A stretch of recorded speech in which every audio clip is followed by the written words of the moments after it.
Présidente, ministre, collègues, Madame la Première ministre, cessez le feu. Voilà le mot d'ordre qui retentit à travers le monde. Cessez le feu. Voilà le message qui nous vient du secrétaire général de l'ONU, du pape et de nombreux chefs d'État d'Irlande, de Suisse, d'Espagne, du Mexique et de tant d'autres. Cessez le feu. Voilà ce qui a rassemblé des dizaines de milliers de citoyens hier encore à l'appel de la CGT, de la FSU, de Solidaires, d'Attaque, de la France Insoumise et de nombreuses autres organisations. Voilà ce qui a rassemblé en France, en Europe et dans le monde. Cessez le feu.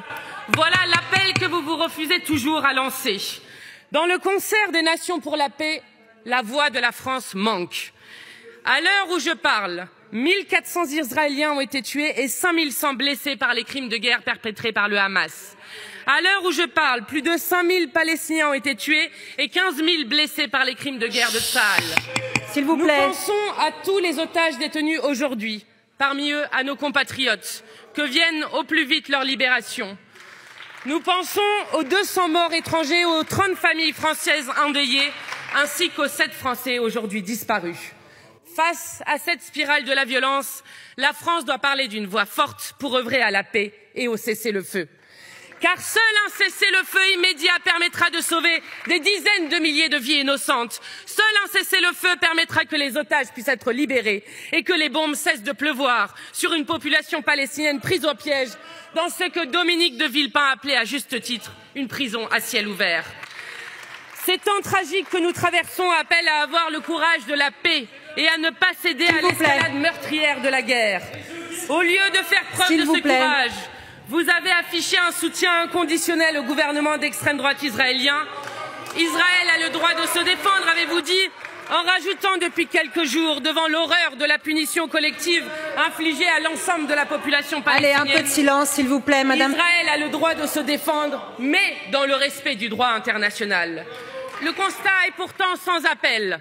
Le droit international n'est pas respecté. Ce qui se passe à Gaza devrait foudroyer notre sens de l'humanité. Nous parlons face à un cimetière. Des milliers de morts, 1 million de personnes déplacées, dont la moitié sont des enfants. Plus de 2 millions de personnes. S'il vous plaît, madame Panot, attendez, madame Panot. Bon.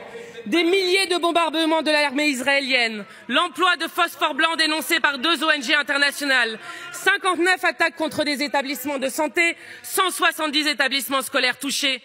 Les Palestiniens ne sont pas des amas de statistiques, des êtres surnuméraires. C'est cette vision du monde profondément raciste qui légitime le massacre. Cessez le feu. Pourquoi la France reste-t-elle silencieuse? Pourquoi la France est-elle incapable de dénoncer avec la même force les crimes de guerre commis par le Hamas et ceux commis par le gouvernement de Netanyahou? Pourquoi n'incarne-t-elle pas, comme elle a pu le faire par le passé, par la voix de Jacques Chirac, la voix de la paix au Proche-Orient? Pourquoi n'en a-t-elle pas le courage? Cessez le feu. Un crime de guerre n'est pas justifiable en aucun cas et pas davantage en réponse à des crimes de guerre. Sinon, c'est le droit qui disparaît et le risque d'un massacre d'une plus grande ampleur encore. Je souhaite faire résonner ici les mots d'un père de famille israélien, Yaakov, dont la fille est détenue en otage par le Hamas. Ce père, suspendu à l'espoir de nouvelles de sa fille, dit « À quoi sert de nous entretuer? La vengeance n'apporte rien. Il y a des morts à Gaza, des gens qui pleurent aussi. En quoi est-ce utile? La meilleure chose, c'est de s'asseoir, de discuter. Entendons cette voix pour la paix d'un homme dont la vaillance inspire un profond respect. Toutes les vies humaines se valent. Toutes les vies humaines se valent. C'est dans ce principe, celui de notre commune humanité, que nous devons puiser le courage de la paix.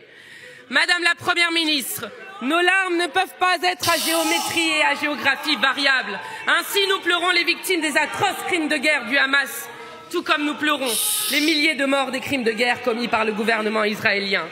Madame la Première ministre, vous avez choisi d'abandonner la position historique de la France qui a fait sa grandeur et qui a permis qu'elle soit audible dans les ténèbres des relations internationales. La France est désormais montrée du doigt dans le monde et par les peuples. Cela doit cesser.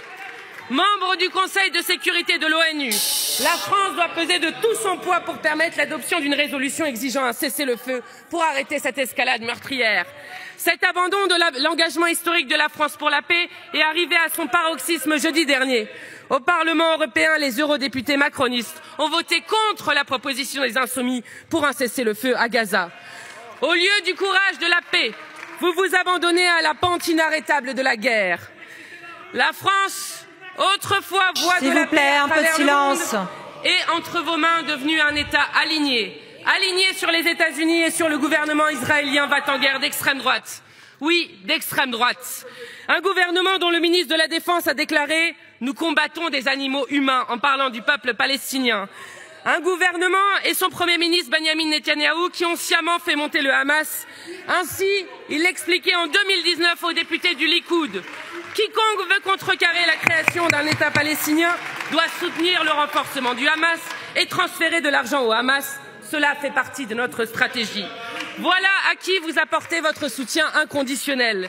Et gare à ceux qui n'en feraient pas de même. Ainsi, le footballeur Karim Benzema serait un dangereux extrémiste en lien avec les frères musulmans, pour citer M. Darmanin. Fait gravissime, on parle de le déchoir de sa nationalité.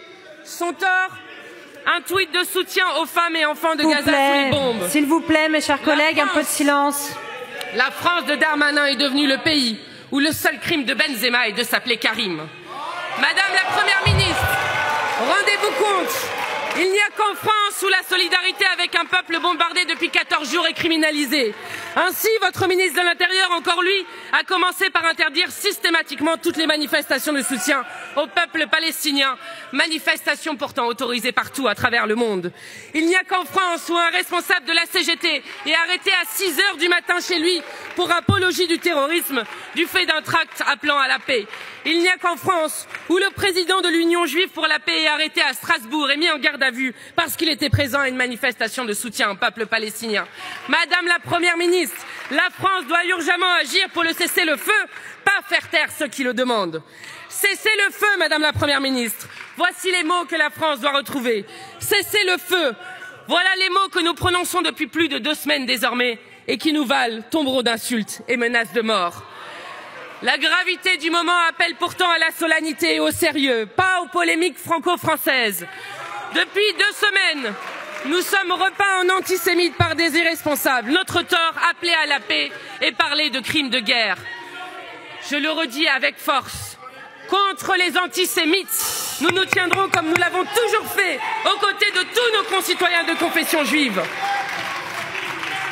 Puisqu'il semble si difficile à certains de l'entendre, peut-être parce qu'ils ne partagent pas en réalité cette position, nous condamnons tous les crimes de guerre, tous sans exception. C'est le point de départ nécessaire pour œuvrer à la médiation et à la paix. C'est la réalité, c'est le courage de la paix. D'aucuns voudraient que la terreur qui s'est déversée ce 7 octobre paralyse la réflexion, qu'elle suspende la pensée jusqu'à l'amnésie. Nous disons que la raison est la seule à même d'éclairer nos décisions. Pour comprendre ce qui se joue, il faut dire la réalité. Ce qui s'est produit le 7 octobre est un épisode abominable inscrit dans l'histoire plus longue d'une guerre asymétrique, faite d'occupation par l'armée israélienne de territoires palestiniens et du blocus de Gaza. Nous assistons à une guerre coloniale qui a connu une escalade inédite en faveur de l'arrivée au pouvoir de l'extrême droite en Israël. Cette réalité n'excuse en rien les actes qui ont été commis, mais elle ne peut être évacuée car elle conditionne la compréhension de ce qui se joue, le choix des mots pour décrire sa spécificité et enfin les moyens pour parvenir à la paix. Toute personne qui n'admet pas ce constat et pense opportunément que la guerre aurait commencé ce 7 octobre a une dette envers la vérité et commet une faute politique et morale majeure. Nous, insoumis, n'aurons pas à rougir devant l'histoire, parce que nous refuserons toujours de nous lever pour soutenir inconditionnellement la politique coloniale du gouvernement israélien. Les insoumis n'auront pas à rougir devant l'histoire de défendre la position historique de la France, celle de l'ONU. Les insoumis n'auront pas à rougir devant l'histoire, car face à l'horreur, nous n'aurons eu qu'un seul mot d'ordre, cesser le feu, qu'une seule boussole, la paix. Nous vous invitons à la paix et non au déplacement improvisé et belliciste. Les propos tenus hier par la présidente de l'Assemblée, 4e personnage de l'État, rien ne doit empêcher Israël de se défendre, au moment même où la rapporteure spéciale des Nations Unies alerte sur le risque de nettoyage ethnique à Gaza. Ces propos sont inacceptables et gênent jusque dans vos rangs et dans ceux du Quai d'Orsay. Madame la Première ministre, la France a une responsabilité. Elle doit retrouver une voix forte. René Cassin, je vous remercie de conclure, Madame la Présidente. Visez l'importance de la paix auquel nous vous appelons. Voici ces mots inspirés. Merci beaucoup. Vous avez terminé votre temps de parole. Je vous remercie de bien vouloir quitter la tribune.